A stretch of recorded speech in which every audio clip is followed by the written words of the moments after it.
you are, passwords, and other weird links. You'll be able to just go right on our Facebook page or on our on our Facebook page, and you'll be able to watch it. And that Simchat Torah service that we do at the end of Sukkot is it's always supposed to be a joyous day, and this year in particular, we need to have as many joyous days as possible. And so Sukkot is really called the time of joy. It's called Zman Simchatenu. It's supposed to be the most joyous time of the year. And I really hope that this year we find those celebrations, those rituals that we have, and use them as a opportunity to celebrate life and to celebrate new possibilities. And as long as it's safe and as long as we can do stuff together, we're going to do that. So again, that's only in a couple weeks from now. It's literally 3 weeks from yesterday. So it's Tuesday night, the 28th. So just to keep in mind, that's not too far away. And for us, that kind of like really does kind of start wrapping up the season, though I would say that our pet service, which is actually the 9th of October this year, to me, that's kind of really the end of it, because even though the pet service is for the Torah portion of Noah, to me, it's kind of like, it's kind of the end of that festival time where we just have so much going on, so many good things happening. And I'm looking forward to having you all, whoever is able to be there for the pet service, to be able to be there. We have, we have a dog now. So we had a dog. The dog was a little puppy last year, but now he's sleeping right by my feet right now. It's kind of weird how your life changes when you have a dog. Now we can say a year later, after cleaning up a lot of pee and other things off of our floor, it's been a journey. And what kind of dog you have? It's a very cute. Well, I don't want to wake him up. Let me see if I can show you. I'll show you, because he's literally right by my feet. Hey, dog. Don't want to wake him up. Yeah. Here, do you see him? Yeah, he looks kind of a hairy ball. He is a golden doodle, but he's one of those dogs that, like, I don't know, people they're popular dogs nowadays, but he's really a cute dog, and usually pretty calm, but he was definitely added to our lives. Schulman's, were you able to, did we get you a link to the service? Did you get a link? I'm not even sure. No. High holidays? No, we did not. No, we didn't. We participated with a local synagogue. We have a 2-hour time difference.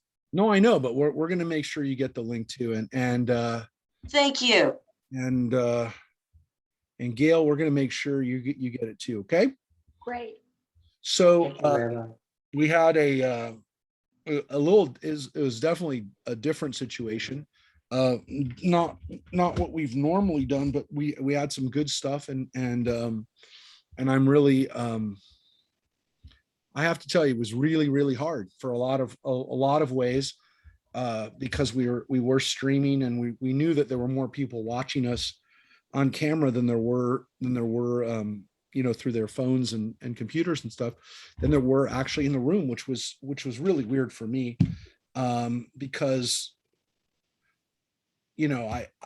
if everyone had been outside, not in the room, then that would have been one thing. If everyone had been inside, then it would have been another thing. But this was really thinking of trying to make sure that the people who were watching were included. And I got pretty good feedback from people who were only there watching. So I will tell you that I see Diane on. I don't know if she watched live, but she was definitely, I know, watching. And I came on just a little bit in, but it made my day because I had one on my phone and one on my computer. You were better than anything. And then I watched other things after. No, I just loved it. It was joyous, you know? Yes. Yeah.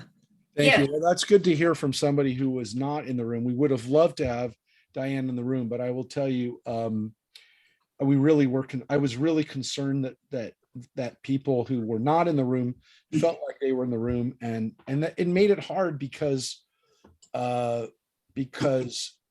it was honestly as important to me that people who were watching it would feel as connected as possible. So it was a weird feeling for me, and again, thank you for everybody for being here. It was the best part of it was the other night when no one could hear you. Yeah, thanks, Mike. Thank you, Mike.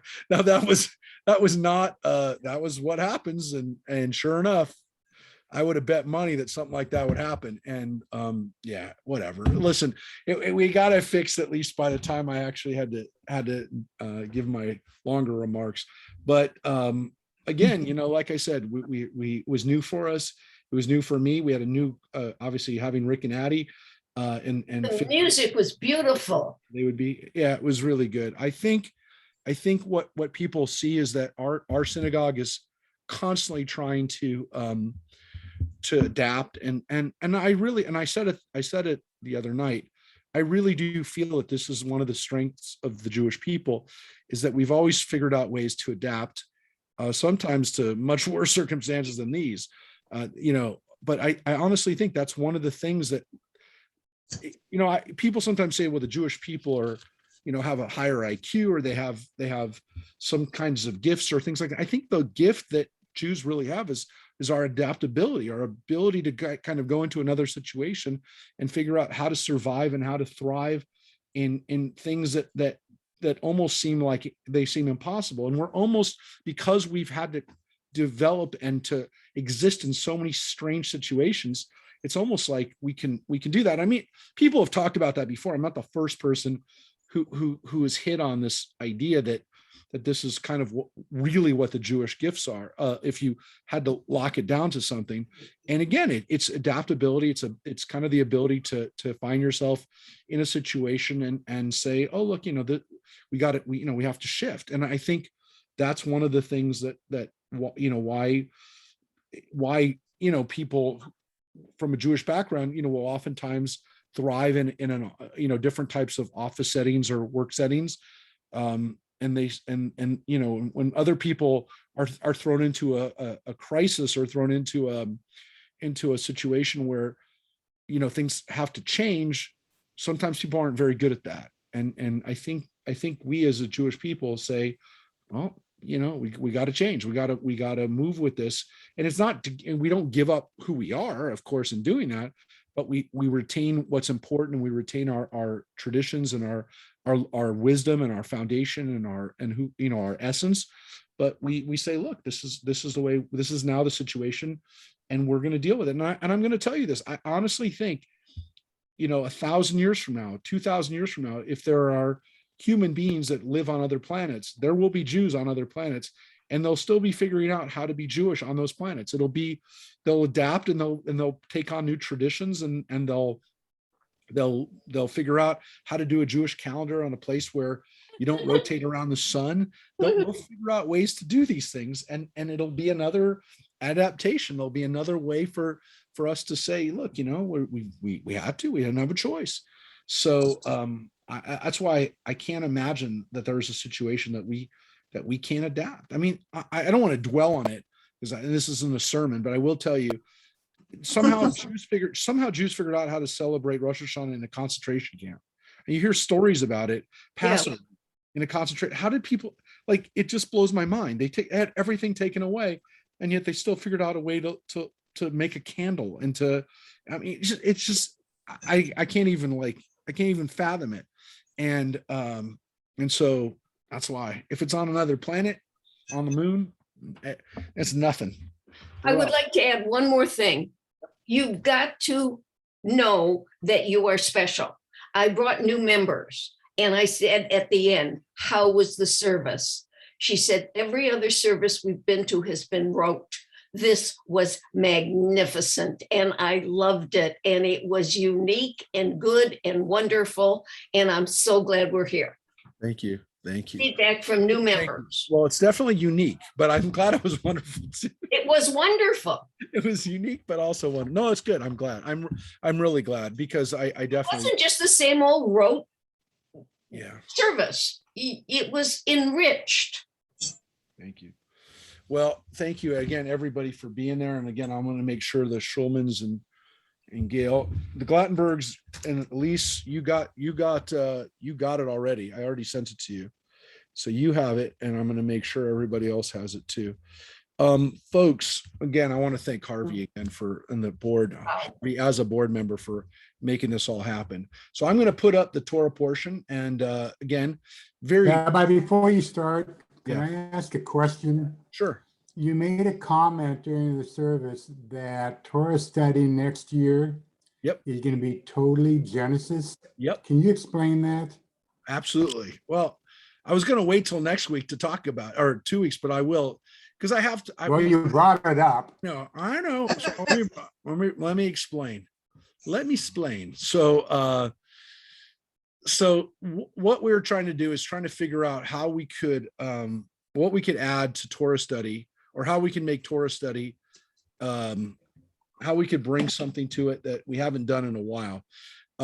So we have and this challenge is going simultaneously with our Tuesday morning class, because our Tuesday morning class also, just coincidentally, by the way, 100% was not set up this way, is also finishing up what we were doing on the Tuesday morning, because we've started the Midrash 6 years ago, the Legends of the Jews, and we've come back around now and we finished the Legends. We started it reading about the spies going out, and we've come back to that part of the Midrash on Tuesday mornings. So anyways, what we were figuring out is what we were going to do with these 2 classes that would allow us to continue studying and to do things that we hadn't done before. Now, obviously, we've done Genesis before. We've studied Genesis every year that we do a Torah cycle. We always start off with Genesis. But that being said, we haven't done for a while a reading of it where we don't have to finish it. We don't have to finish it by the end of the portion of that week and then rush through it. So what we wanted to do is give people a chance to actually read. We're going to read together Genesis, which I happen to think is one of the most amazing books ever written or ever we can ever access, because the stories in it are they're so amazingly compressed that there's so many levels to it. So what we're going to do is we're going to look at Genesis through the lens of a little bit of Midrash, but also some of the Kabbalistic texts, some of the texts that were written through the Middle Ages, and even up to some of the modern ways of looking at Genesis. There continues to be an outpouring of books. There was actually a few years ago, Bill Moyers did a Genesis project on PBS where he brought together clergy from different backgrounds to look at Genesis. There's so many different things that we can distill out of that. So for this year coming up, and again, I don't know actually how long it's going to take, we're going to read Genesis without a timeline so that we don't have to finish even one chapter necessarily per week. Now, I think we will. The first week, we probably will read chapter 1 of Genesis, but that may be all we read from the first week. So rather than read like we normally did, 5 chapters of Genesis in 1 week, we'll read 1 chapter of Genesis, and maybe again, it'll take 3 or 4 weeks to get through the first portion Bereshit instead of reading. What'll be nice about this, and I know you and I talked about it, you've talked about it many times years and years ago to do this, is there's going to be more discussion and you won't be just talking yourself. Yeah, and a lot of times I just have to rush through the reading. Right. We have to finish the reading of the week to get to the next one. So what I'm really hoping is that we'll be able to read it at our own pace and to actually go through it and to say, okay, well, this is just one verse, look how many different ways we can look at this. There's a tradition that there are 70 facets to the Torah, meaning the rabbi said thousands of years ago, there's Shivim Panim LaTorah, that there are 70 different ways of looking at Torah. And of course, by that, they mean there's infinite ways of looking at Torah. But, when you look at a verse, sometimes you look at it for its linguistic background. What does this actually mean? What do the words actually mean? Sometimes you look at it from a Kabbalistic standpoint to say, what's the mystical elements to it? What are the elements to this that are actually at a level that most of us would never see? And then again, sometimes we look at it at a midrashic level, what can we use to connect this, or what does this tell us, or what's missing here that we need to fill in? So these are all different ways of looking at Torah. And I think, what's exciting about this is that when we take the rails off of having to do it week by week, you find yourself swimming in the Torah rather than just dipping your leg in it. And that's kind of the way I look at it, is that this really allows us to just immerse ourselves in the Torah, especially in the book of Genesis. So, I have no idea how long it's going to take to get through Genesis. That's the most important thing, is that there's no timeline on it. The Tuesday morning class, the Midrash class, is actually going to be doing something also unusual and something we haven't done in a while.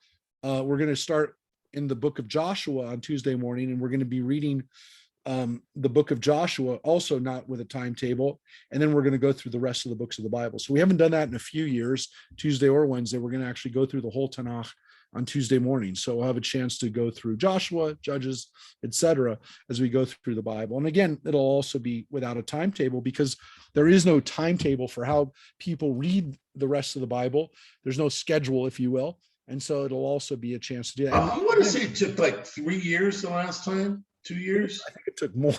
I think it took more. Like, I remember it was just fantastic. It took 4 or 5 years. Did it? Through. Yeah. It was not, I think it was 4 years maybe, but it did not take 3 years. I thought maybe it would take 3 years. It did not. So it was just fantastic. If you can make it Tuesday mornings, it's just fantastic to read the rest of it. And the good thing is now that we're streaming it, now hopefully we'll be doing these live soon. And the good thing is that we'll also be streaming them. So you don't have to be there, or you don't even have to be there at that time. We're also going to tape, they'll be streamed and taped. And we're doing a pretty good job now. You're going to put it on tape, Rabbi? I didn't think they had tape anymore. Not tape. Okay. It'll be recorded. We still say tape, right? It'll be recorded and it'll be accessible. It'll be archived. Again, it's kind of free form. It's much more, Midrash class was too. We didn't have a timeline of how we had to read the Midrash, but that took us 6 years to read that collection, the Ginsburg collection. And obviously the last year and a half is now taped. So you can go back and hear some of the Midrash. But again, that is a text that we had never done before at all. So anyways, so it'll be interesting to see. And again, it's been a while since we did the whole Tanakh, the whole Hebrew Bible. And what's interesting about it is that, again, we don't read a lot. Most of the people, even in the Jewish community, even the Orthodox community, only read the Haftarot. They only read the sections that are read for the weekly portions as companions, the Haftarah. So this is really a way to read parts of the Bible that, again, many people don't read, including, again, even in yeshivas and Orthodox settings. There's a lot of the Bible that's not read. Psalms are oftentimes read very, very much. Some people read Psalms every day, and so they'll go through and they'll constantly read Psalms. But most of the other books, like Joshua, Judges, Samuel, even, a lot of people don't read those. So I'm looking forward to getting into those again. Are we going to start that on Tuesday, Rabbi? Yeah, we're going to start it. We're going to start it probably this next Tuesday, depending on how many people we have and how we get that kicked off. But that's the hope. And I'm very excited about how that journey is going to go. So that's actually, by the way, a good way to begin, because Vayelech begins, and Moses went and spoke these things to Israel. The word Vayelech, halach, the root is to go. And so it doesn't just say that Moses spoke to the people, he went and spoke, which is kind of, it's the verb. Halach is the verb that we also say for halacha, for Jewish law, the Jewish way, the direction or the path that we go. This is also, again, a good thing to think about when we begin a year and think about the journey that we're on in the year, and the journey that we're on in the bigger picture of our lives, that our lives are each one of us are on a journey. Sometimes, again, the journey takes interesting directions. And Moses is here. He goes and he speaks to Israel. It says these things to all Israel, to the whole community. So he's saying goodbye to them, as we've seen in the last couple of weeks, the last portions of Deuteronomy, of Devarim. And he says to them, so it's again, he goes and then he speaks, Vayidaber, and then it says Vayomer, he said to them. And he says, I am now 120 years old. I can no longer be active. Moreover, the Lord has said to me, you shall not go across the Jordan. So God said to him, you're not going across. Now, Moses says two things. I can't do it anymore. And even if I wanted to do it, I can't do it. Which kind of begs the question, does he really not want to do it? Or is he dealing with the fact that he can't do it because God told him he can't do it? Now, look, literally, and again, Rashi and some of the other commentators point out, when it says, I am now 120 years old, the words literally say, Vayomer alechem ben me'ah ve'esrim shana anochi hayom. Today I'm 120. So there's a literal understanding of this. That again, Rashi and other commentators say that this was actually his birthday, that Moses speaks to people on his 120th birthday. Says to them, today I'm 120. And let me tell you something, I can no longer go. On this day that's celebrating my birth, which, by the way, we don't usually have that in the Bible. We don't really have that in ancient Jewish history, this focus on a birthday. We don't know that people celebrated birthdays, by the way. We don't have any evidence that people in the biblical period celebrated birthdays. I know that's weird to think that we didn't celebrate birthdays, and we might have, just we don't know that people did. We know that kings celebrated birthdays, but more importantly, they actually normally celebrated their coronation day, not so much their birthday, but their coronation day. All of this is interesting, folks, because according to some, just yesterday, we celebrated the birthday of humanity, the birthday of Adam, the first human. And so there's a question of whether Rosh Hashanah is the birthday of humanity, which would mean it was day 6 of creation, or some people say it's actually the first day of creation, the day that the universe was brought into existence. So some people feel it is the day of creation of everything, and some people say, no, it's just the creation of human beings that we celebrate on Rosh Hashanah. So it's an interesting discussion of which one we're actually celebrating. If you look at it from the standpoint of humanity, then the focus is on human beings, and it makes sense because we talk about teshuvah and we talk about very human issues of return, repentance during this period. But this other bigger feeling, like we're celebrating the creation, the birthday of the universe, then we're also saying that we're part of a much bigger renewal, or we're part of a much bigger cycle, which includes all of creation. And I think that there's something to be said for both of those, and we kind of combine them, and both of them are reflected a little bit in the Machzor. Both of those readings could be understood that way. Actually, because I have my Machzor right here, the one that I put together, which is a combination of conservative and reform Machzor. More the conservative one, but it does have some from the reform one too. There is on page 65 of our Machzor, it says, today is the birthday of the world. And the reading says, today is the birthday of the world. On this day, the world's creatures stand before you in judgment. Some as children, some as servants. If you look upon us as children, then pity us as a parent pities their children. If you look upon us as servants, then we hope your graciousness when you judge us we hope for your graciousness when you judge us. And then it continues with Psalm 8, which is the glory of creation. How, O Lord, how glorious is your name in all the earth, whose majesty is proclaimed in the heavens. When I behold your heavens, the work of your fingers, the moon and the stars which you established. What are we that you are mindful of us, mere mortals, that you should care for us or take account of us? Translation. So that's Psalm 8. So sometimes people kind of focus on the creation of everything. And then we also have this other teaching, which is a single person was created on this day. And why was a single person created on this day? Because it was to teach us that if you kill one person, it's as if you destroyed all of humanity. And if you save one person, it's like you saved the whole world. That famous scene from Schindler's List where they give him the ring with those words. And it also, of course, teaches us that no one, says in the Talmud, my father was greater than your father, right? No one could ever say that my ancestor was greater than yours because we all come from one. And also heretics would not be able to say there are many ruling powers in heaven. Moreover, only a single person was created in order to emphasize the greatness of God.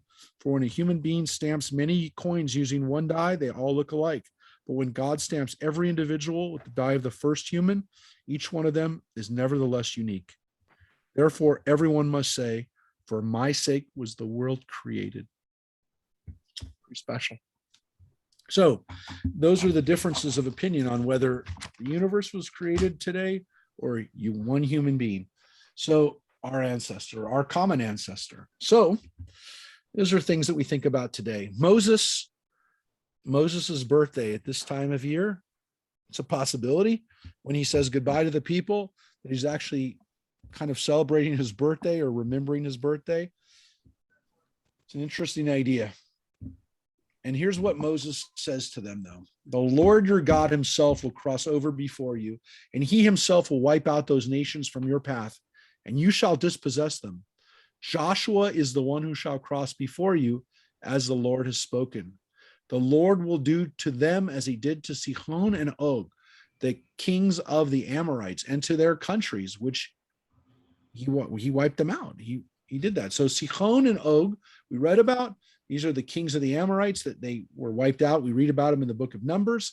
Why are they so important again? Because they set the example for what's going to happen to the other Amorite or Canaanite people. They're synonymous.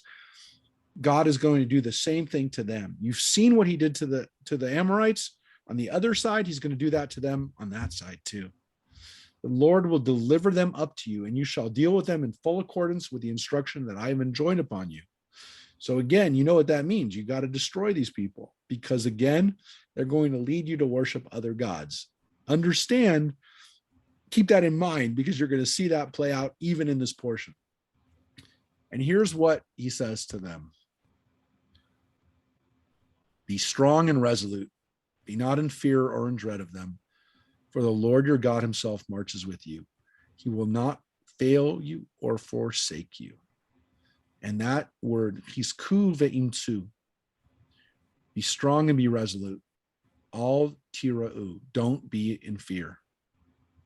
So those words, be strong and resolute. Chazak ve'amatz. Be strong and resolute. Those are weak translations of chazak. We know is strong. The word amatz or imtsu, to be resolute, you shall be resolute. The word for resolute, translating that root amatz as resolute, I guess it's good, but it doesn't capture the full essence of it, because what it really means, and I don't know what resolute means to you, but the word amatz in Hebrew really has the idea of having strength in yourself, have self-esteem, self-control, and to have inner strength. So not just be strong physically, but be strong emotionally, intellectually, spiritually, to have that sense of strength within you. And that's really what the word amatz means. It means it means more of inner strength. Which again, if that's the way you understand the word, if that's the way you understand the word resolute, then that's good. I'm not sure. It's kind of a more of a poetic word nowadays, resolute. we don't use it a lot. I guess maybe it's more it's maybe a more old English, an old King James type of word, but I don't know. It's a beautiful phrase in Hebrew. And what's so could also be translated, I mean, some people translate it as courageous. What's so powerful about the words is that's what the Israeli army, that's their motto. That's their phrase that they use today. Chazak ve'amatz, be strong and courageous, be strong and have inner strength. And so it's still used and actually has taken on a new life with the modern nation and army of Israel, where they use that phrase chazak ve'amatz. That's like the semper fi, if you will, for the Israeli military, chazak ve'amatz. And so it comes from this.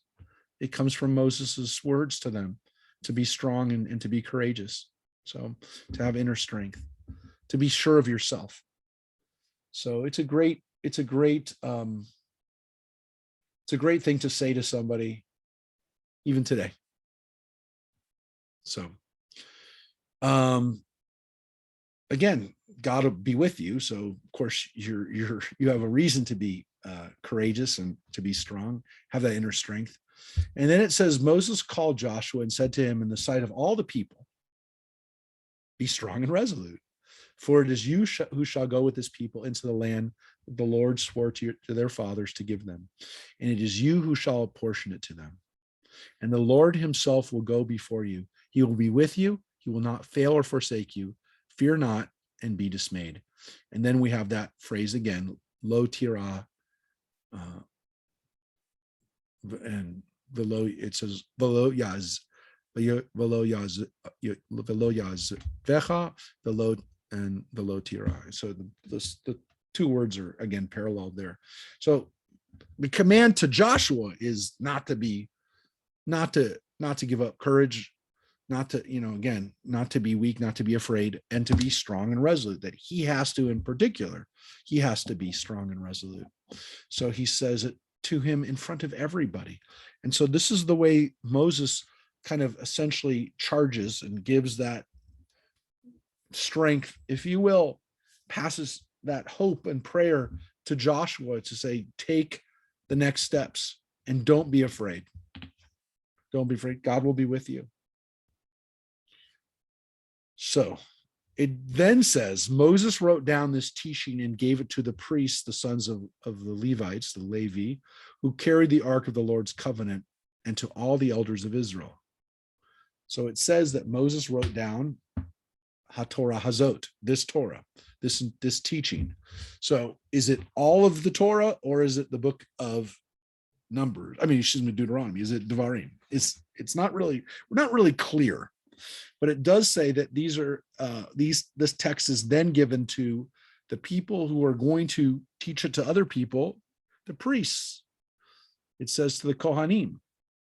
Now it says the Levites are part of the Levites, which we know. It doesn't say all the Levites, but it also says to the elders of Israel. So it wasn't just the Kohanim who got it, or even the Levites as a whole, but to the Zignei Israel, to the elders of Israel, that they got the law as well. Is it a separate scroll? Is it a scroll that he says, this is for your groups? And then look what it says. Moses instructed them as follows. Every seventh year, the year set for remission at the Feast of Booths, when all Israel comes to appear before the Lord your God in the place that he will choose, you shall read this teaching aloud in the presence of all Israel. So what he says is every 7 years, you read this book, which kind of lends itself to more that it's just the book of Deuteronomy. that they're not going to sit there and hear the entire Bible, that they're literally going to hear the book of Deuteronomy, which is already quite an undertaking. It would take a while for this to be read. How long? Probably the better part of 5 or 6 hours to hear all of Deuteronomy. And you go back, it's 34 chapters. And if you could read each chapter in 10 minutes, 5 minutes, I guess it could be a few hours, 2 or 3 hours. I guess if they read it really fast, but it's definitely doable. Having to read the whole Torah would probably take the better part of a day, even if you read it really fast. But it's a yearly, every 7 years, it's a ritual done publicly. Again, it's not just studied, it's actually people would hear this on a ritual every 7 years on Sukkot during the year of release, which guess what is this year.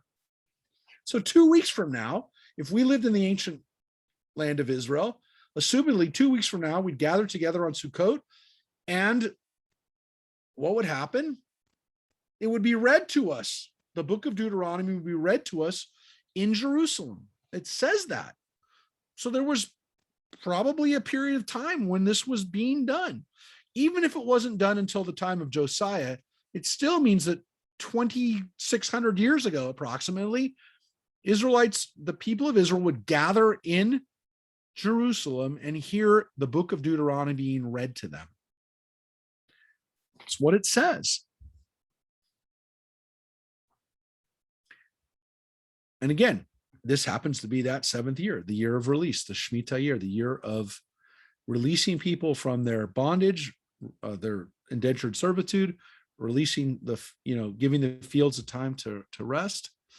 It says, gather the people, men, women, children, and the strangers in your communities, that they may hear and so learn to revere the Lord your God and to observe faithfully every word of this teaching.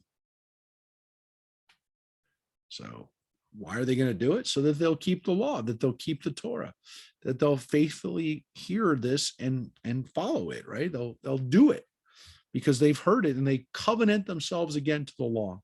And it says men, women, and children, and the strangers in your communities. So everyone had to hear the law and they had to agree to essentially this covenant, almost like, again, being at Mount Sinai. And you do it every 7 years, meaning that kids are going to hear it when they're little, and they're going to hear it when they're older, and they're going to come back every 7 years to hear it. Now, again, it follows the Shemitah cycle. But what's interesting about this is that what we know about people is that every 7 years, roughly, as they say, right? And I'm not telling you something you haven't heard probably before. Every cell in your body has been replaced by another cell, with the exception, again, of your brain cells. But every cell in your body, every skin cell, every muscle cell, every bone, some of them get replaced every day. Your skin cells come off every day, but bone cells take a long time in some cases to be replaced.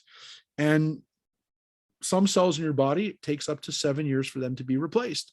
So every 7 years, they say, essentially, you're a new person. Your body's been replaced on a cellular level by another cell. So you're a different person every 7 years. Some people say that. So why do you need to hear it every 7? Because you're a slightly different person. You've definitely matured.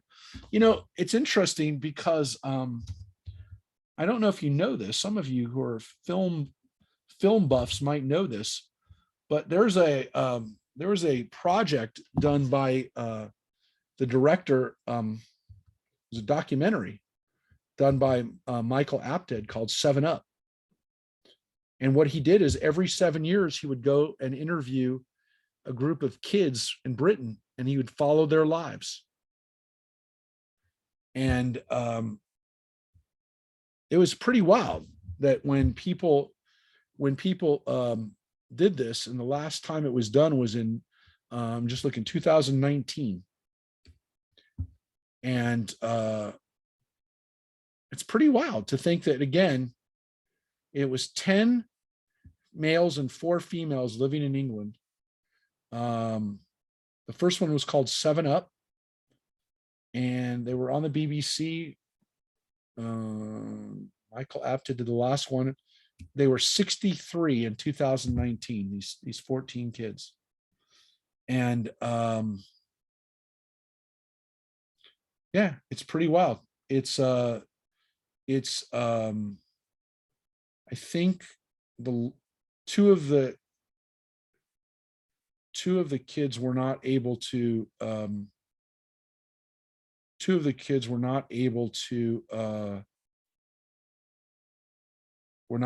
be there in the last one, and then one of them, Lynn, one of the women, died. She was the first one to die of the group, but yeah, they started in 1964. So these were people who were born in, essentially, again, if you do the math, 1957. So and again, it's very much an English, it's not in English, but it was focusing on what life was like for these kids growing up in England, post-war. But it's an interesting idea that, we look at cycles and how long it takes us to mature and to grow and to change. And the 7-year cycle is still an interesting one to kind of look at and again, to think about how different we were last year and previous years, and maybe even go back 7 or 10 years and think about who we are. And the reason, of course, is as it says, the children too who have not had the experience shall hear and learn to revere the Lord your God as long as they live in the land that you are about to cross the Jordan to possess. So again, these people are kids now, they won't know. And in the future, of course, how are they going to know? The Lord said to Moses, the time is drawing near for you to die. Call Joshua and present yourselves in the tent of meeting that I may instruct him. And Moses and Joshua went and presented themselves in the tent of meeting. The Lord appeared in the tent in the pillar of cloud having come to rest at the entrance of the tent. The Lord said to Moses, you are soon to lie with your fathers. This people will thereupon go astray after the alien gods in their midst. In the land that they are about to enter, they will forsake me and break my covenant that I made with them. So here's what I said. Moses hears before they even go into the land that the people are going to worship these other gods that they're not supposed to worship. These Canaanite gods that, again, they're not supposed to worship, that they're supposed to uproot. Moses is told it's going to happen. It's going to happen. And let me tell you what's going to happen when they do that. God says, then my anger will flare up against them, and I will abandon them, and I will hide my countenance from them. They shall be ready prey, and many evils and troubles shall befall them. And they shall say on that day, surely it is because our God is not in our midst that these evils have befallen us. So the people are going to say, God abandoned us. Now, we already read in Kitavo the blessings and curses. Moses already has warned the people what's going to happen. The Torah actually tells us in Vayelech that he's told it doesn't work. The warnings don't work. They'll actually play out, which again, we read it thousands of years later and we say, yeah, that's happened. That did happen. But Moses is actually told it's going to happen. So this isn't theoretical for Moses. Moses is told it's going to happen.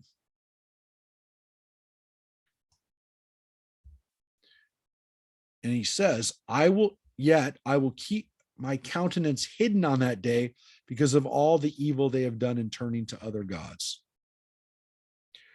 And this is the key line, Ve'anochi haster astir panai. And you can say bayom on that day.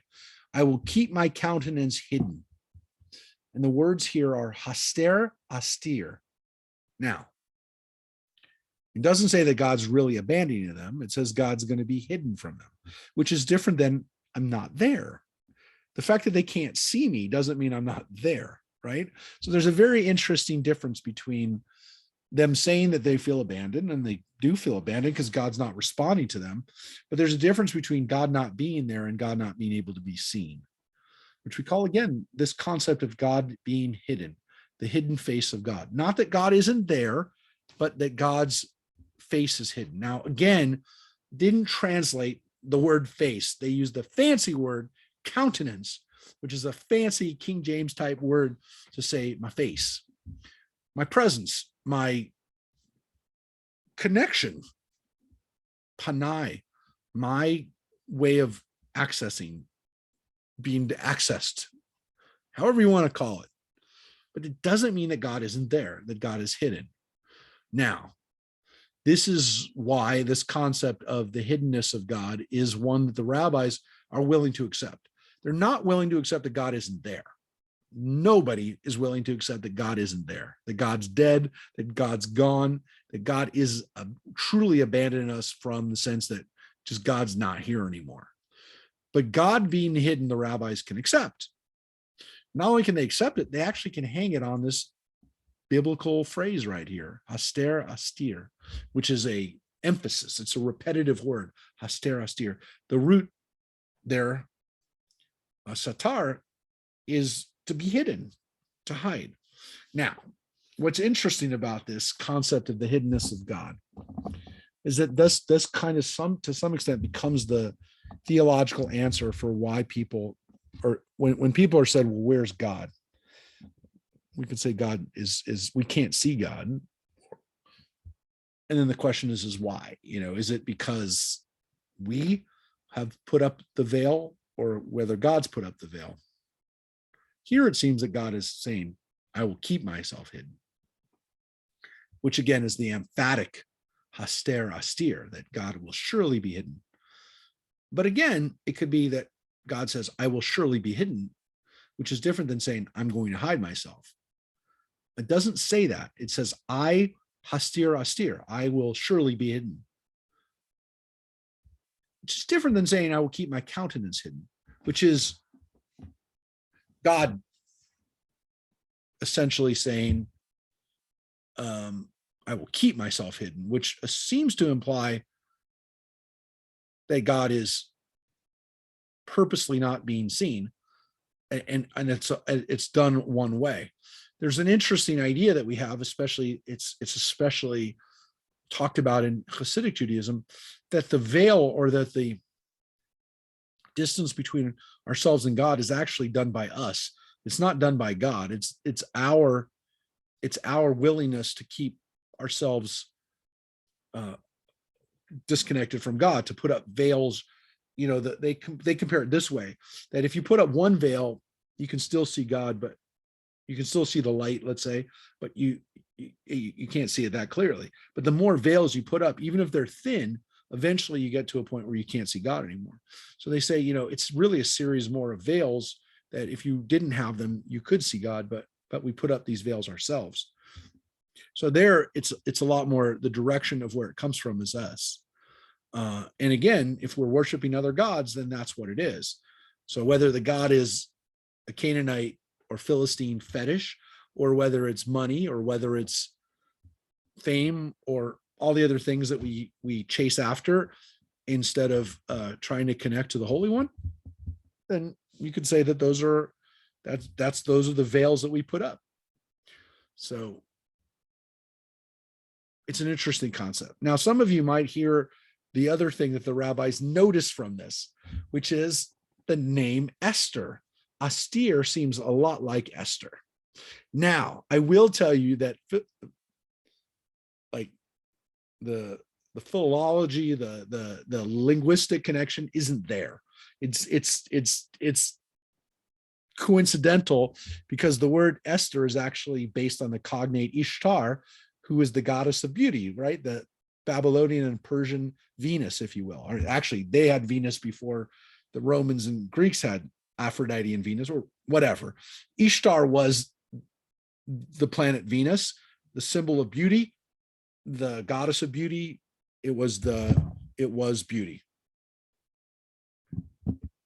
Now, that being said, the rabbis noticed the connection. They liked the connection between Esther and Astir and Hester. They thought, wow, look at Esther and look at the story of Esther, where God's name isn't mentioned at all. It's one of the last books of the Bible. It may have been one of the last books written that's in the Bible.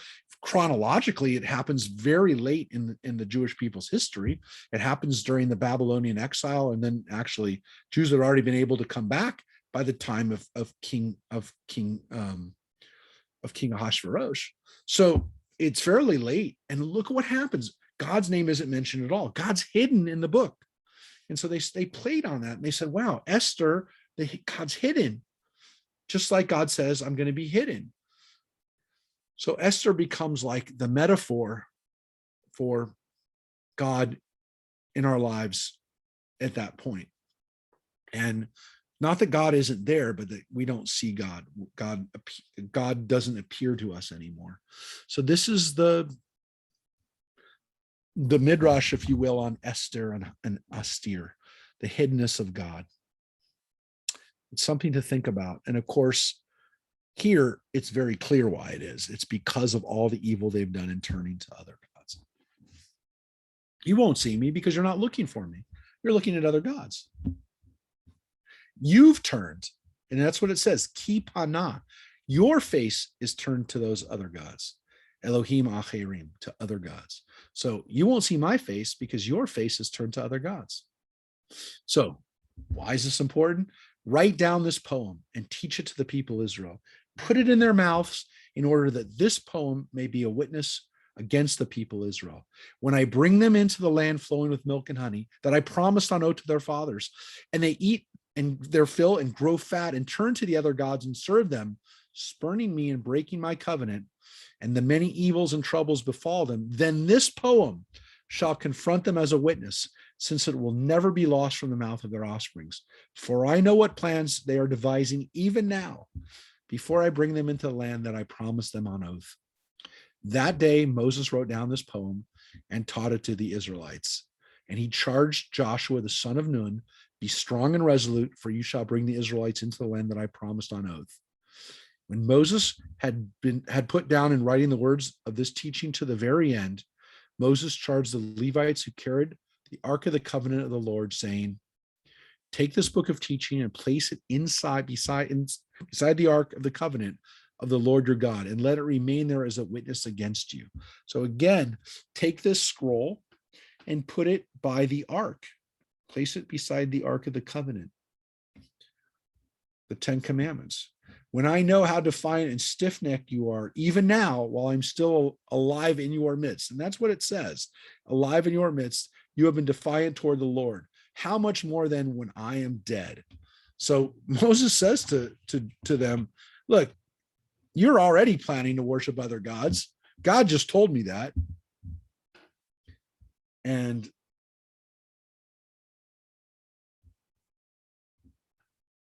he says, if I'm alive and they're already doing this, what's it going to be like when I'm gone? And he says, gather to me all the elders of your tribes and your officials, that I may speak all these words to them, that I may call heaven and earth to witness against them. For I know that when I am dead, you will act wickedly and turn away from the path that I enjoined upon you, and that in time to come, misfortune will befall you for having done evil in the sight of the Lord and vexed him by your deeds. And then Moses recited the words of this poem. And I will tell you, they went with the translation of poem, but it says Hashira Hazot, which could also be read as song.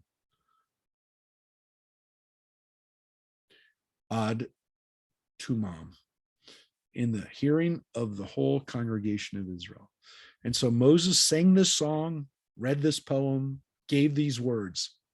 Now, Vayelech actually ends there, which is interesting because in most years, it's actually read with Netzavim, the portion we read last week, which is very powerful, where Moses says, again, this scroll, this teaching is not far from you. It's in your very hearts. It's in your lips.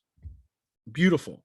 And then we finish with this. But then it's not until next week that we read the poem, Hazinu. Well, we're going to read the poem right now, which makes a lot more sense. So in essence, by the way, Vayelech and Hazinu, I think probably should be read together, because normally, again, when someone finishes, then Moses recited the words of this poem to the very end in the hearing of the whole congregation of Israel. The colon that comes after, something should happen after that colon. I never understood that. Why this even ended here. So so again, why is Vayelech read with Hazinu and not with read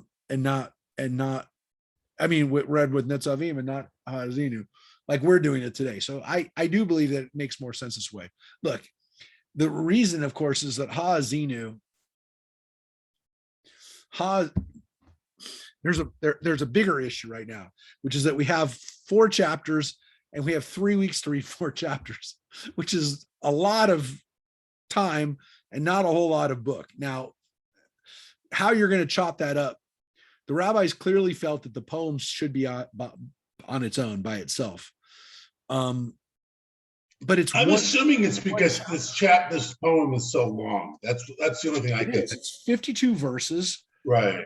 So in reality, we just read 30 verses. Now, by the way, and I actually looked this up because I didn't know Mike would ask us. Michael, I did not know that this would be your question, but I did know that it could come up. Oh, I ask it every year, Rabbi. I know, but I didn't. I know, but this specific issue is an interesting one because let me just tell you what I researched on this is that where is this? I know I just looked it up.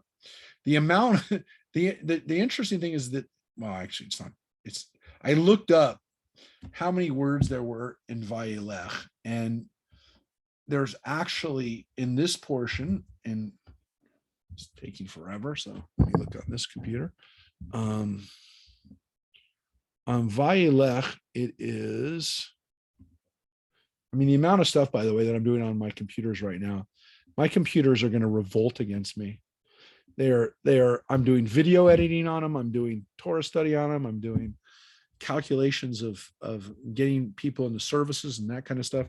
They're going to revolt against me. Anyways, so Vayelech has portion that we're supposed to read this week has 30 verses, the fewest verses of any portion.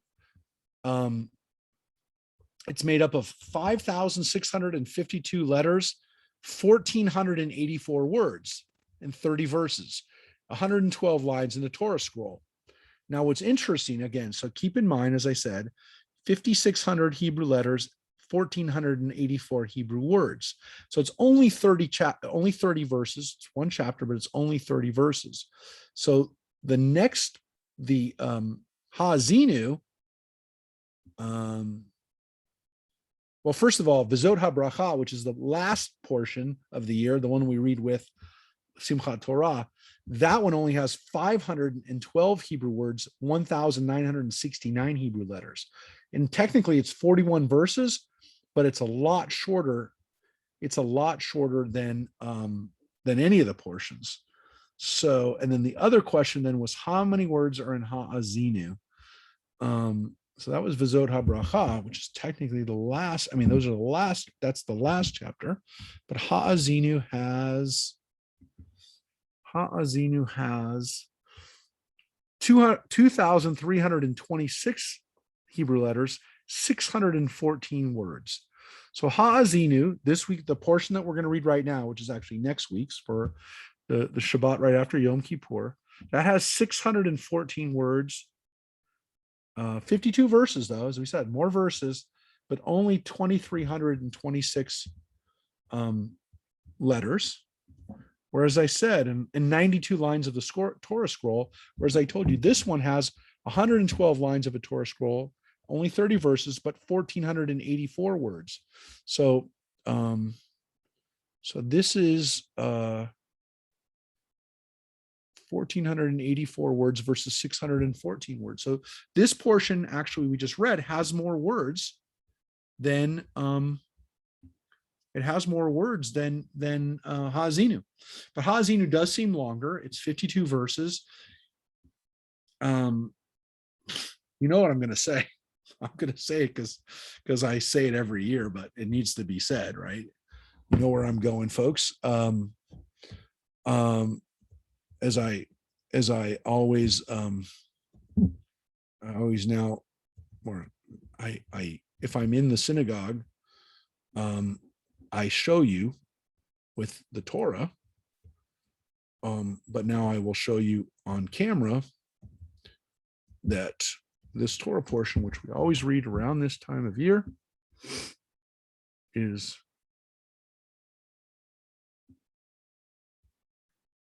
and why do I do this every year, folks? Because you have to.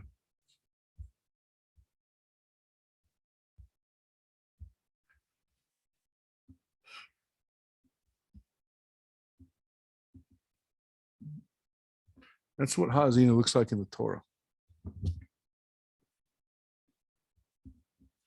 That's the two columns of the poem, of the song. So every year I tell you the same thing. This is always read right around the time that we remember September 11th. So the Torah portion of the week, September 11th, 2001, was Hazinu. So it's difficult when you see this image not to think of the Twin Towers. I mean, even if you didn't know what September 11th was and you saw these two things, it would be easy to see the number 11, easy to see the Twin Towers. So I share it every year, and especially as we come up to Hazinu this year on the 20th anniversary of 9/11, that you don't see it when we study it here. I mean, they showed the different breaks of the verses, but you don't see it except in the Torah scroll. And the scrolls have been written like that for 3,000 years, 2,800 years, 3,000 years. They've been written, the earliest scrolls we found are written with Hazinu in that pattern. There's only two places in the Torah that we see that kind of writing, right? We see it in the Song of the Sea, where we see the waves, and then we see this. So did we find this portion in the Dead Sea Scrolls?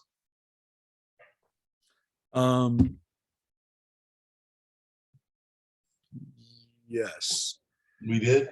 Yeah, we found that. Yeah, we have a Deuteronomy scroll. Okay.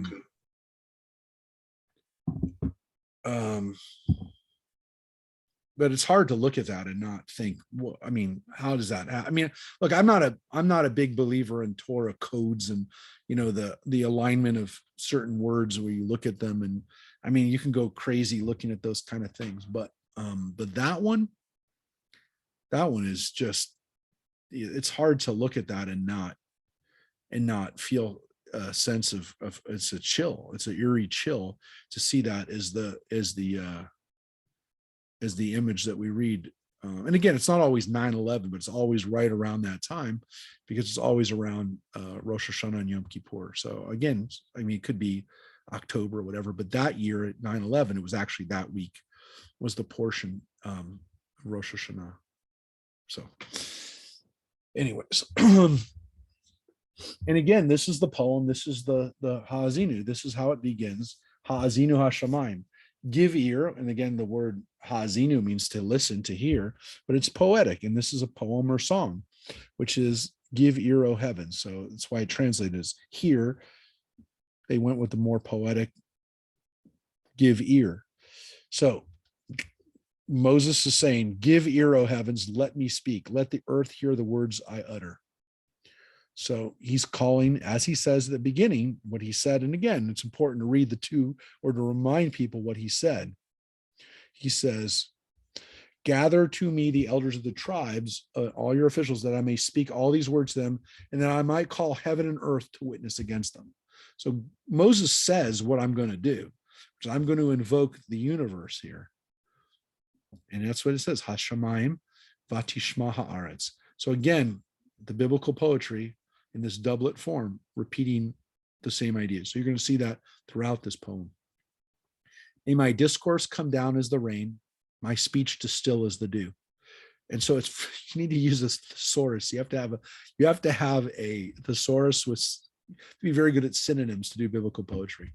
Like showers on young growth, like droplets on the grass. For the name of the Lord I proclaim, give glory to our God. The rock, his deeds are perfect. Yea, all his ways are just. A faithful God, never false. True and upright is he. So again, this is an image that we use. And I mentioned the song Mao Tsur, Rock of Ages. This one is, again, using the word Tsur as God as the rock. It's hard to read that now without thinking of Dwayne Johnson, calling himself the rock. But no, the Torah is clearly not envisioning one day the rock. It's the word used for God. And again, it's we use the word Tsur in a lot of our poems as to describe God as the rock. Children unworthy of him, that crooked, perverse generation, their baseness has played him false. Do you thus requite the Lord, O dull and witless people? Is not he the Father who created you, fashioned you, and made you endure? Remember the days of old. Consider the years of ages past. Ask your father, he will inform you. Your elders, they will tell you. When the Most High gave nations their homes and set the divisions of man, he fixed the boundaries of peoples in relation to Israel's number. For the Lord's portion is his people, Jacob his own allotment. He found him in a desert region in an empty, howling waste. He engirded him, watched over him, guarded him as the pupil of his eye. Like an eagle who rouses his nestlings, gliding down to his young, so did he spread his wings and take him, bear him upon his pinions. The Lord alone did guide him, no alien God at his side. So the poem tells us, the song tells us that God has taken us as his own allotment, his own people. And what's interesting about this is that it essentially says that wherever the Jewish people are, they're God's people, because God gave other people places to live, ways to be, but not so with the Jewish people. What chosenness means here in Hazinu is that when God said, this is where people in Africa will live, this is where people in Asia will live, this is where, for the Jewish people, God says, wherever I take you to live, that'll be where you live, because no matter where you live, you're my people. And now when God took us from Egypt to Israel, God's doing the work alone. And this is where God wanted us to be. And here's what it said. He set him atop the highlands to feast on the yield of the earth. He fed him honey from the crag and oil from the flinty rock, curd of kine and milk of flocks, with the best of lambs, the rams of Bashan, the best of lambs, rams of Bashan, and he-goats, with the very finest wheat, and foaming grape blood was your drink. Now that's a strange phrase, because actually all of these are strange phrases, which is why, again, they're poetry. They're meant to be understood poetically. And this translation probably tried to keep, if you would say, if anything, tried to keep the poetry and the imagery of the Hebrew. But it's hard. Because again, they came up with the words curd of kine and milk of flocks. And a more literal translation would be the butter of cows and the milk, or really the chalev is the milk or the cream.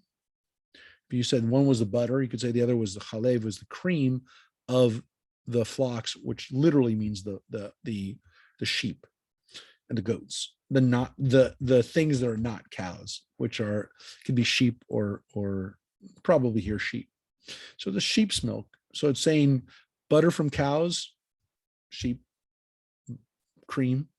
These are good things. The weird phrase, of course, here too, really is dam enav, which is translated as grape blood. Well, the word dam means blood. We know that. And anavim are grapes. It's clearly a nice way of saying, or poetic way, or very graphic way of saying wine or grape juice. But it's translated here as the blood of the grapes. Okay.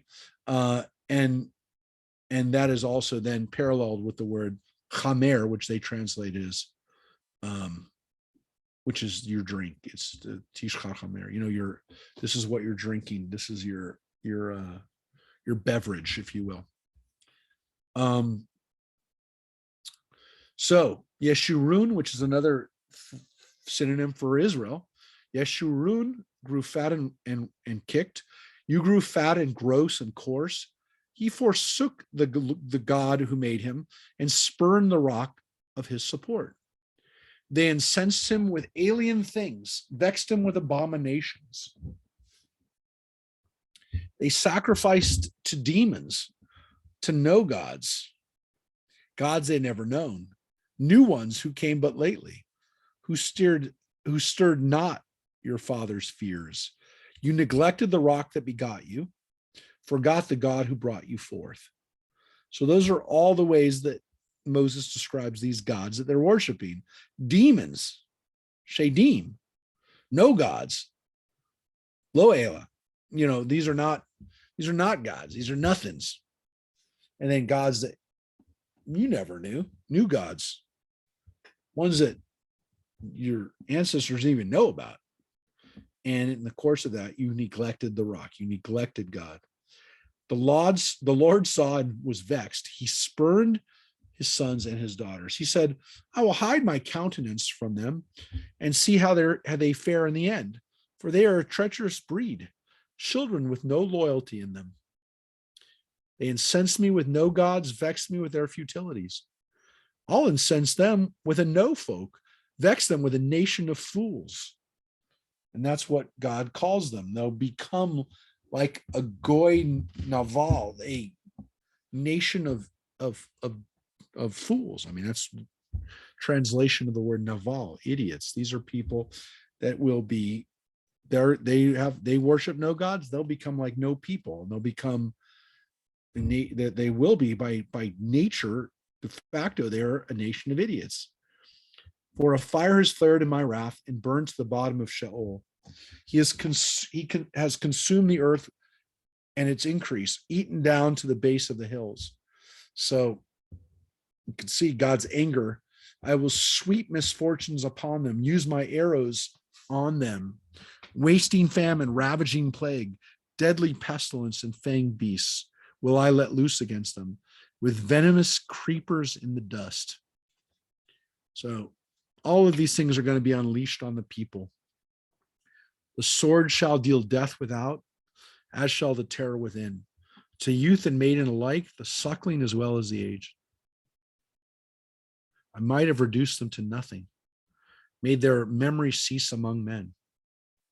But for fear of the taunts of the foe, their enemies who might misjudge and say, our own hand has prevailed. None of this was done by God. For they are a folk void of sense, lacking in all discernment. So God says, I'd wipe all of them out. I'd wipe out all of them. Except I don't want anybody to say that they did it. I don't want anyone to say that it wasn't me that did it. So I'm not going to I won't wipe them out because of that. So once again, it's God saying, it won't look good for me. Were they wise, they would think upon this, gain insight into their future. How could one have routed 1,000 or two put 10,000 to flight unless their rock had sold them? The Lord had given them up. For their rock is not like our rock in our enemy's own estimation. And so again, God's saying, people won't even believe, that this wasn't my doing, but it is my doing, because how else could they have been routed except because I've turned on them, because I will let them be destroyed. The poem here says, the vine for them is from Sodom, from the vineyards of Gomorrah. The grapes for them are a poison, a bitter growth, their clusters. Their wine is the venom of asps, their pitiless poison of vipers. And so all of those words are used for wine and for grapes and for the drink. All of this is coming from evil. And again, we have these other words that are used for snakes, vipers, that again, they think that they're drinking wine. They're really drinking their own destruction. And again, we bring in Sodom and Gomorrah as examples of what destruction is all about. And so Sodom and Gomorrah are again used here, as they were used previously, as examples of the most wicked types of things. Lo, I have it all put away, sealed up in my storehouses, to be my vengeance and recompense. At the time that their foot falters, yea, their day of disaster is near, and destiny rushes upon them. For the Lord will vindicate his people and take revenge for his servants when he sees their might is gone and neither bond nor free is left. He will say, where are their gods? The rock in whom they sought refuge, right? So when everything has been destroyed, God will say, where's your gods? Where are those gods that you worshiped? Where are those rocks that you decided were going to be your protectors? Who ate the fat of their offerings and drank their libation wine? Let them rise up to your help and let them be a shield unto you. So let those gods protect you. Let those gods come to your aid. See then that I am he, that there is no God beside me. I deal death and give life. I wounded and I will heal. None can deliver from my hand. And this is where the poem changes tones, because here we have hope. And as much as God says, there is no God besides me, right? God says, I deal death and I give life. I wounded and I will heal. And so here the tone changes from punishment to, oh, I will fix this.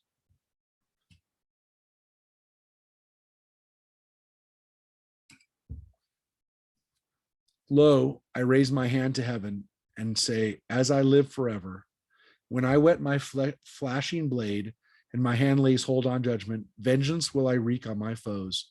Will I deal with those who reject me? I will make my arrows drunk with blood as my sword devours flesh, blood of the slain and the captive from the long-haired enemy chiefs. O nations, acclaim his people, for he'll avenge the blood of his servants, wreak vengeance on his foes, and cleanse the land of his people. Now, again, this is a poem that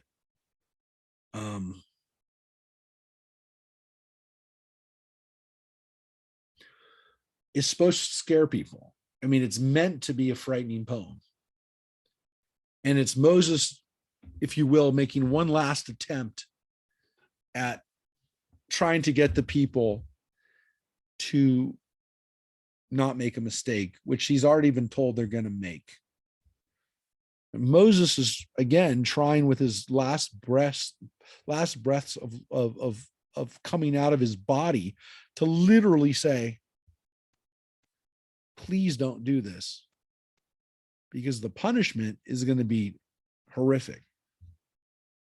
Don't turn on God. Don't turn on the God who's not even done at this point bringing you to the promised land. And so this is what the people have to hear. This warning, this song. Moses came together with Hosea. So you can see the end right there, the end of the poem or the song. But then it says, Moses came together with Hosea, son of Nun, and recited all the words of this poem in the hearing of the people. And when Moses finished reciting all these words to Israel, he said to them, take to heart all these words which I have warned you this day, and join them upon your children, that they may observe faithfully all the terms of this teaching. For this is not a trifling thing for you. It is your very life. Through it you shall long endure on the land that you are to possess upon crossing the Jordan. So again, this is going to be the decision up to you of whether you're going to be able to make it on the other side. Now, Deuteronomy, and this is kind of one of the points I made during the high holidays, especially yesterday, our Torah does not talk about, and it's hard for me to tell people who come to synagogue a few times a year, but this group that's been studying the book of Deuteronomy for the last several weeks know this. The book of Deuteronomy does not talk about punishment for an individual. I've tried to get through this message to people before, but unless you read the book of Deuteronomy, it kind of doesn't really make sense. But you've seen that the book of Deuteronomy, like again, over and over again, talks to the people as a community, as a group. The Torah really, especially again in Devarim and Deuteronomy, wants us to understand that it doesn't matter. We're not talking about what happens to one person. We're talking about what happens to us as a group. Now, that's sometimes lost on us. And again, it's lost on us at the high holidays because we've really turned the high holidays into a time of personal self-reflection and introspection. We've turned it into a day of self-improvement, which it's great, it is, it should be. But there's also a sense, because Judaism has this sense of community, that it's also the way we're going to set our course as a people, as a group, as a community, as a nation. It's not about necessarily one person. So when people tell me, well, what's the Jewish views of sin and punishment? I just had this discussion with a Christian yesterday. It's difficult to really summarize it when you look at the Torah without bringing into it the idea of communal responsibility. That the Torah is less concerned about what happens to one person, one individual, but really what happens to the whole community. And so whether the community has a ongoing survival is really the most important thing. It's not about one person.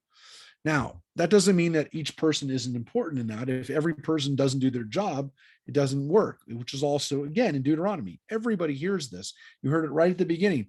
Men, women, children, even the strangers are supposed to hear this teaching. It says right here, enjoin them upon your children. It's not up to one person. It's not up to one generation. It's a multi-generational thing.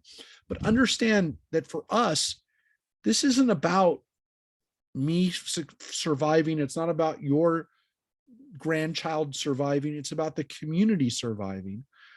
And it isn't about only about me. It's about the community. And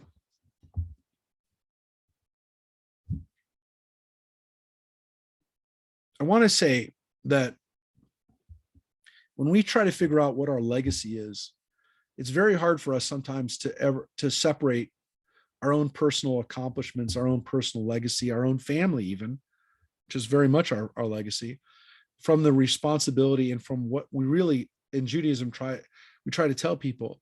It's not about what happens to us in particular. It's what happens to the Jewish people. It's what happens to our community as a whole.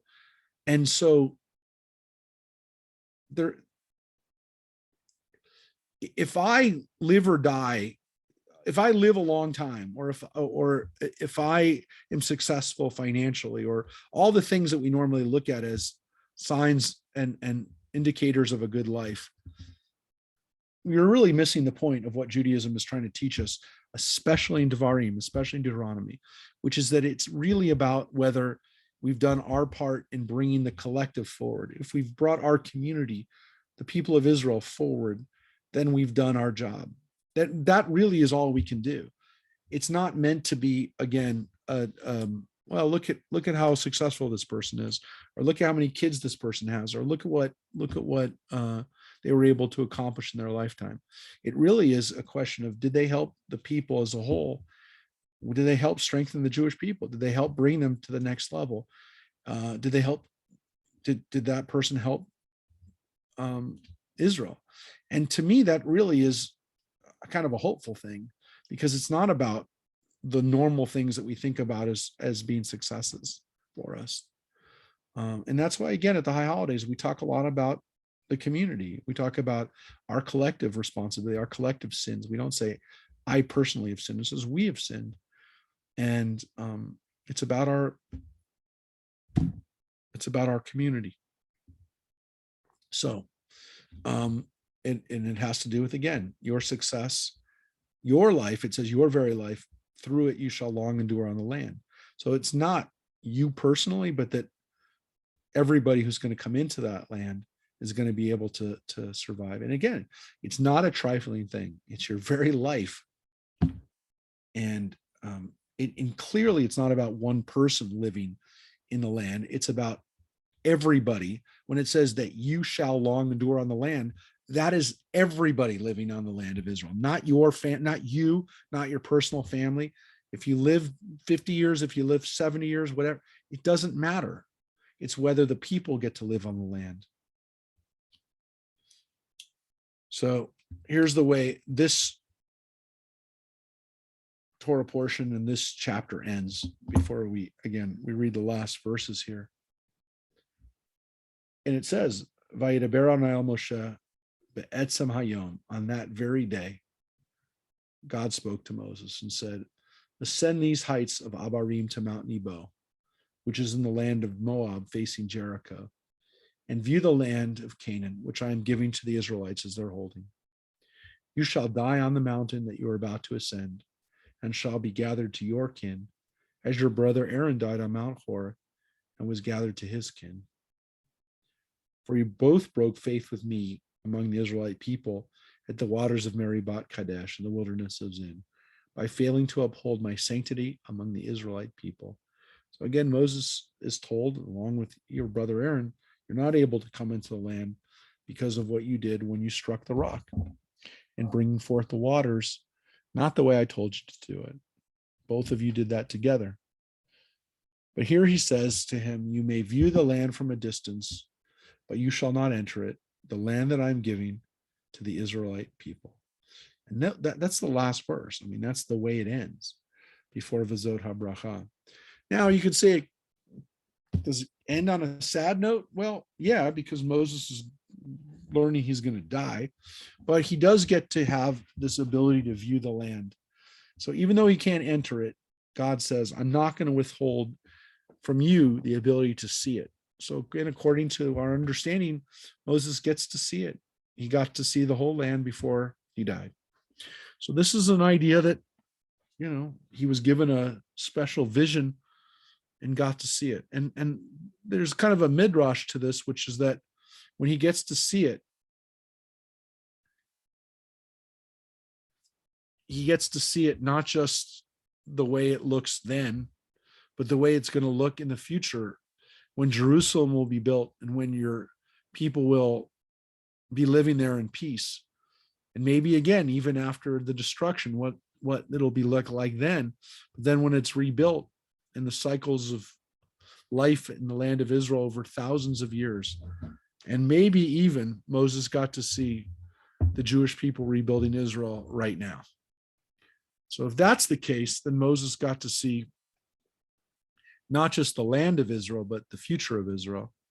And there is that understanding that he did get to see that he got to see what the land would look like for the Jewish people and the connection that they have to this land. So in that sense, it's not so sad, in the sense that Moses gets to actually see what no one gets to see, which is the totality of the Jewish people, which must have been an amazing thing. So next week will be, and again, the link that I'm providing for you guys, again, is for Yom Kippur services as well. You can watch the services at Rosh Hashanah and definitely be there for Yom Kippur. Remember, at Yom Kippur, we are going to be in the evening at Temple Beth Ami for Kol Nidre, and then we're going to be at the church for Yom Kippur morning, and then back for Ne'ilah and for the last words of the last shofar blowing. We're going to be back at Beth Ami to end and for the break fast. And we're going to have more information about that as well about we want people to sign up for the break fast, and we'll have that soon, like in the next day, out to everybody. So again, next week we don't have Wednesday night class. We'll have one more Wednesday night class before we finish, and then begin Genesis for Vizot HaBracha. And I will tell you that again, it finishes with a blessing. So as much as this is the prayer, the song, the poem, Hazinu, is a difficult one because it's a warning prayer. It's not a warning song. It's not a uplifting song. It's a scary song, if you will. The Vizot HaBracha, the last words that Moses gives, is a blessing to the people. And so he sings to them or reads them a poem, and he gives them a blessing. This is the way Moses says goodbye. So while he's been exhorting and speaking to them and talking to them in normal ways, he also finishes with a song, and then finishes with a poem, and then he finishes with a blessing. And so it shows us that, again, there's different modalities, different ways that Moses taught. He didn't just teach with lessons and with speaking, but he also sang, and he also blessed, and different structures and different modes of speaking. So even though they were all oral and they were all done with words, there are different ways that we can speak and teach, and that's what Moses teaches us now. So we will hopefully have experiences of music, of words, of song, of poems we had this year, which we haven't had in previous years. We had some beautiful poems from Rick. You'll have music, songs, some words. Hopefully you'll have a little bit of all these things, and most importantly, again, a lot of blessings that I get to say, but also blessings, very importantly, that everyone gets to say.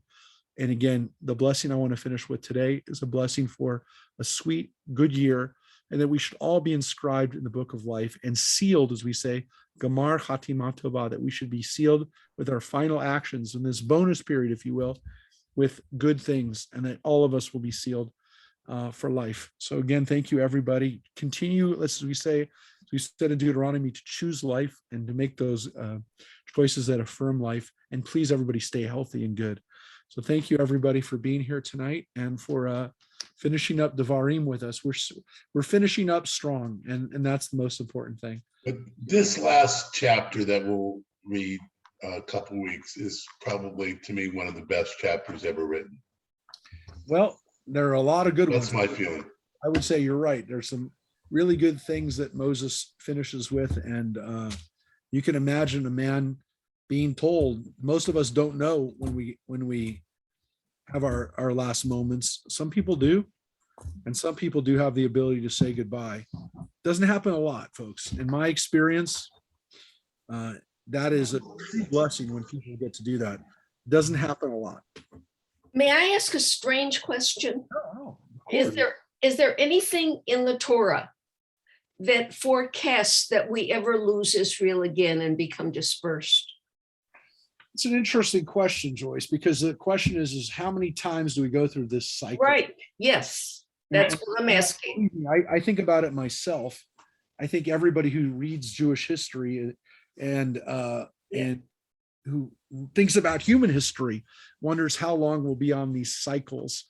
I got to tell you, part of me says, look, history being what it is in the kind of a cyclical fashion, even if it's going up, there seems to be cycles, and there seems to be, periods of time where things happen.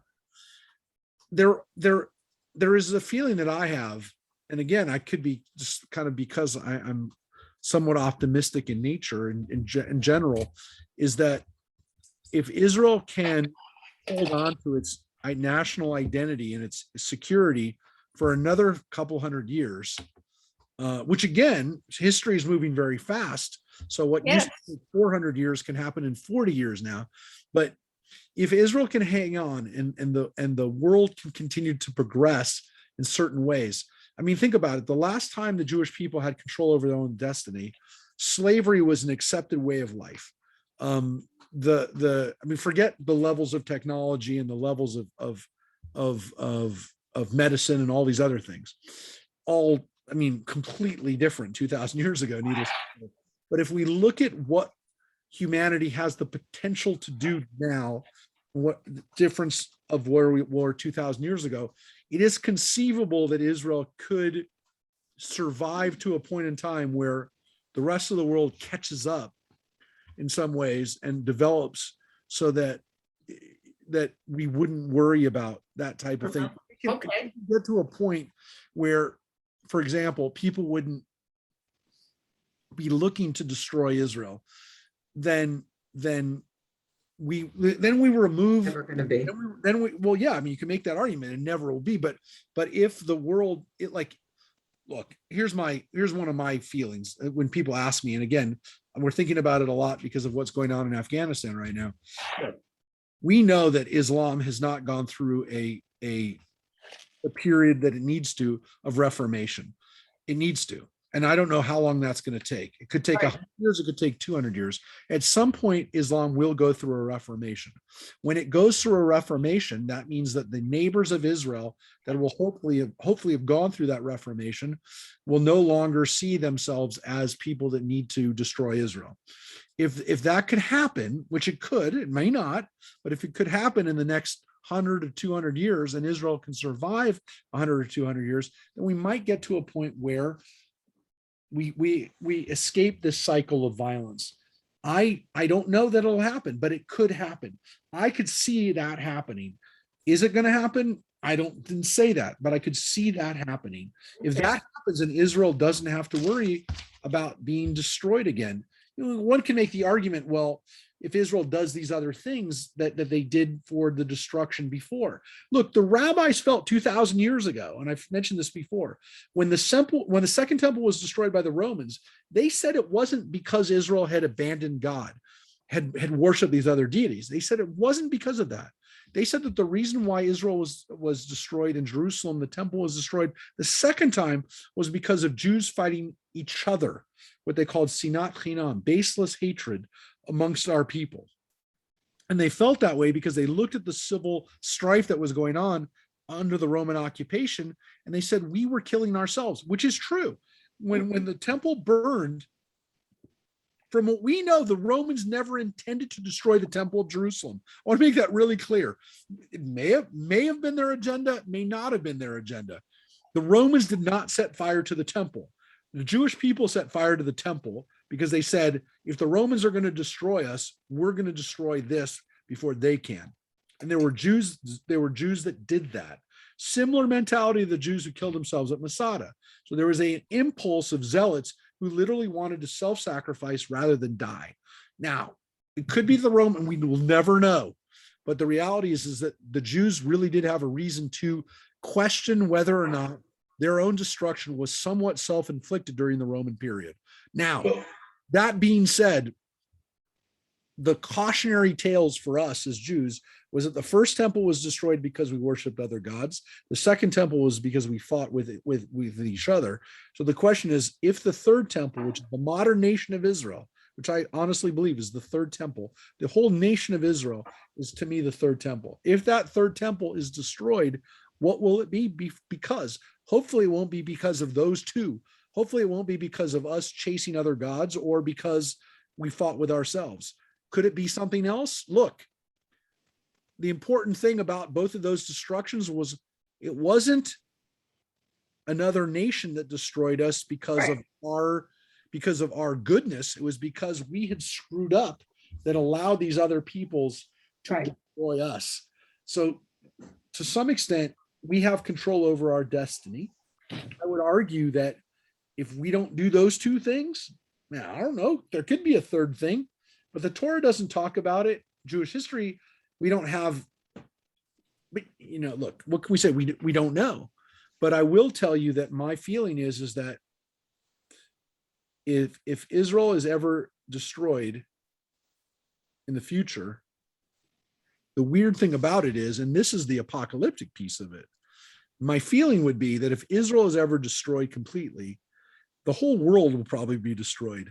And that's the weird thing about it, is that is almost now become, and it's somewhat because of Christian apocalypse, but it's also because of the role that Israel plays now, and the fact that Israel has the power because it has nuclear weapons, because it has every weapon known to man that is destructive. Will Israel go out without a fight? And most people say there's no way that Israel's No way.